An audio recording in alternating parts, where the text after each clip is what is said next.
When you are close enough to the water, a cast button prompt will appear. The cast power will start increasing once you begin casting. This line represents the furthest you can cast. You should aim to release the cast before this line, depending on how far you want to cast. When you apply too much power to your cast, the power meter will go red. This will affect your casting distance and accuracy. This button will start reeling in your line. While fishing, you can increase or decrease the rate your line is reeled in by adjusting your reel speed.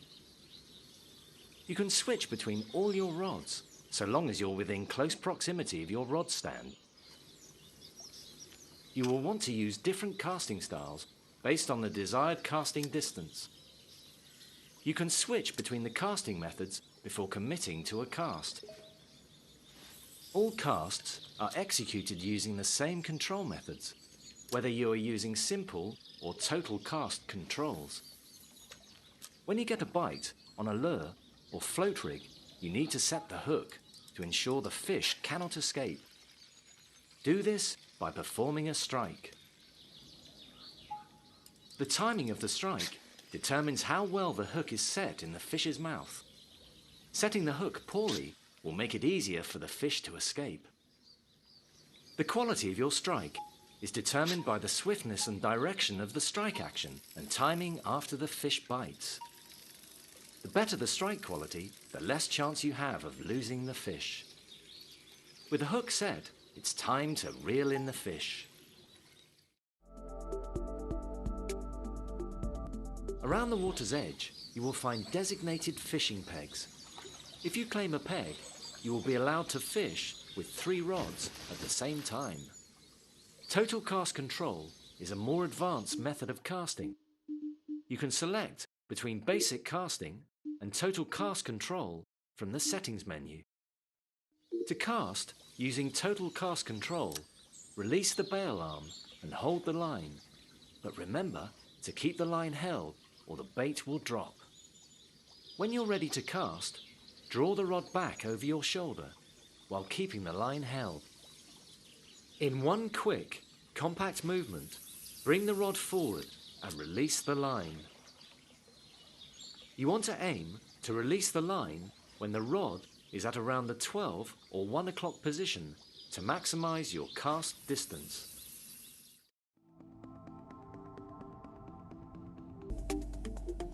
When fighting a fish, you need to manage the tension on the line. Too low or too high and you're in danger of losing the fish. The drag system can be adjusted to increase or decrease the resistance on the line. If you set the drag system to its maximum, the fish won't be able to pull line from the reel at all, but this will put more tension on your line. If you set it to its lowest setting, the fish will pull the line out easily and swim further away. This will put less tension on your line. Some fish may dive down deep or leap out of the water in an attempt to free themselves. To decrease tension, lower the rod tip and stop reeling. To increase the line tension, raise the rod tip and keep reeling. If the tension bar hits the top or bottom too much during the fight, the fish can escape. So, aim to keep it in the mid-range as much as possible. Keep the pressure on and eventually the fish will tire out, making it easier to reel in. This icon shows that the fish is exhausted and ready for netting. You will be rewarded with XP and tackle points based on the size and length of the species you catch. Gaining XP will help you level up and become a more experienced angler. Tackle points can be used to buy new equipment and clothing. When you are ready, release the fish back in the water.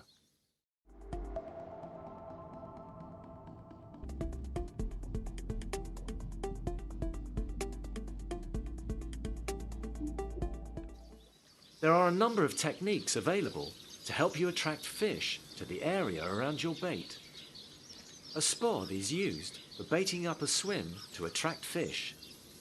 The spod rod is cast in the usual way, but does not have a hook, so don't expect to catch any fish on it. The spod is loaded with bait. Every time it lands in the water, it drops its bait, attracting fish to that area. Like with your hook bait, you can change the bait in your spod to any of the compatible baits you own. Different species of fish have their own favourite foods, so be sure to choose the best bait for the species you are targeting. You usually want to bait the same area a couple of times, which is where line clipping is most useful. The line clip limits the amount of line that is allowed off the reel when you cast. By setting the line clip, you'll hit the same maximum distance every time you cast. To increase the chance of getting a bite, you want to aim to bait the area around other rigs you have cast into the water. Another method for baiting up is to use the throwing stick. This is selected in the same way as the spod rod, but has a smaller selection of compatible baits. As the throwing stick will only launch one boilie at a time, you will want to use it a number of times. Use the spod if you want to put a lot of bait in a small area, and the throwing stick if you want to spread a smaller amount of bait over a larger area. When you cast out a float rig, a float indicator will become visible. The indicator shows the float's movements while in the water. Pay close attention, as it will indicate when a fish has taken the bait. When the float icon begins twitching, it indicates that a fish is nibbling your bait. This is your cue to get ready to strike, but be patient. If you strike before the fish bites, you won't be able to set the hook and you will lose the fish. The float icon will twitch violently when you get a bite, indicating it's time to strike the rod and set the hook. The quality of your strike is determined by its swiftness, direction of the strike action, and timing after the fish bites. The better the strike quality, the less chance you have of losing the fish.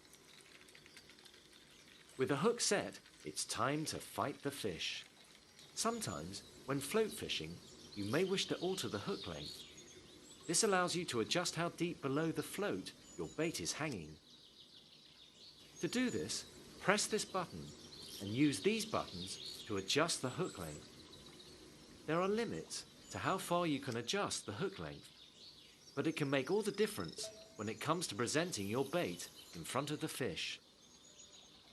Observation and timing are crucial for catching fish on a float rig. So, remain vigilant and you will consistently be netting fish.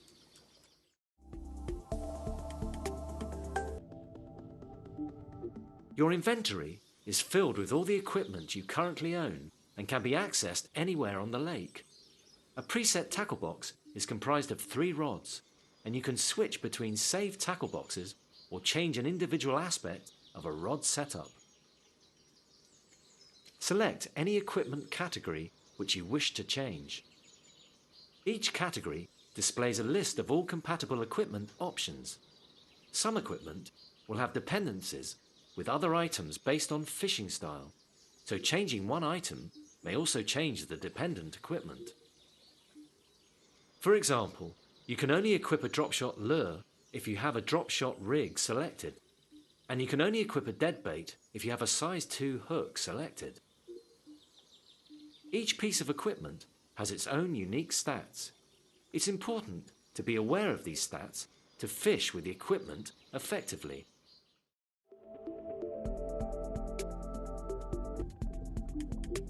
When you cast out, the lure indicator will become visible. The retrieval is the type of action you perform to make a lure move through the water, but it's how you move the lure that can increase the chances of getting bites. The text will show what type of retrieve you are currently performing, and the indicator will change colour to represent the effectiveness of your retrieve. Red indicates the least effective, and green the most optimal. The quality of your retrieval motion will affect your chances of hooking fish. The depth indicator shows the relative position of the lure in the water. Based on the lure's stats, the crankbait is more effective at attracting fish while under a constant or stop and go retrieve. A constant retrieve is performed by constantly reeling in. How fast this crankbait is reeled in will impact the depth it dives to. Depth and retrieve quality are displayed and updated in real time based on your reel speed and rod movements. If you want to retrieve at lower depths, try increasing your reel speed. You're not going to get a bite on every retrieve, but to increase those chances, you want to keep casting out and retrieving. The longer your lure is in the water, the better chance you have of attracting a bite.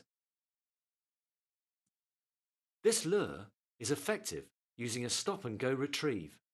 To perform a stop and go retrieval, reel in at a moderate speed and then stop briefly before reeling again, then repeat.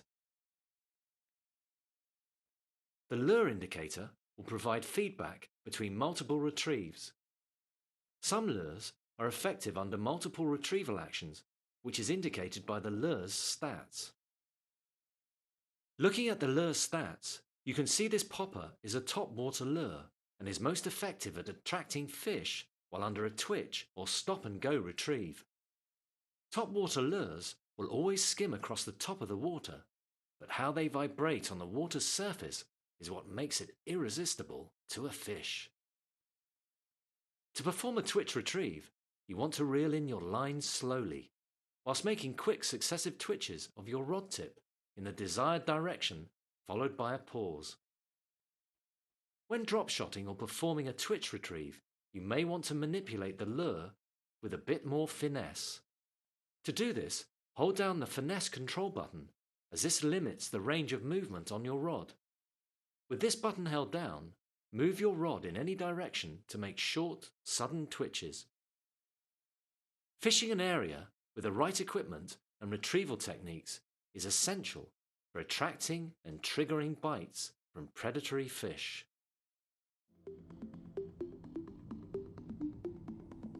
Finesse fishing is a more advanced technique and is all about making smaller movements to get the lure to move the way you want to.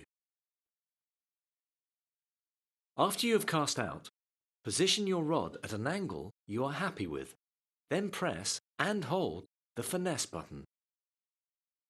Doing this will reduce how far you can move your rod, while still allowing you to make small jerks and twitches. Perfect for making your lure act like an injured baitfish. With the finesse button held down, you can also press the tap button.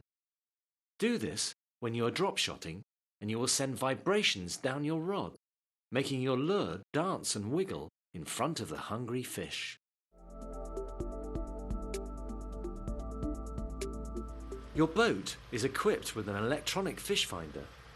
This system allows you to see the depth of the lake bed and where fish are positioned both under and around your boat.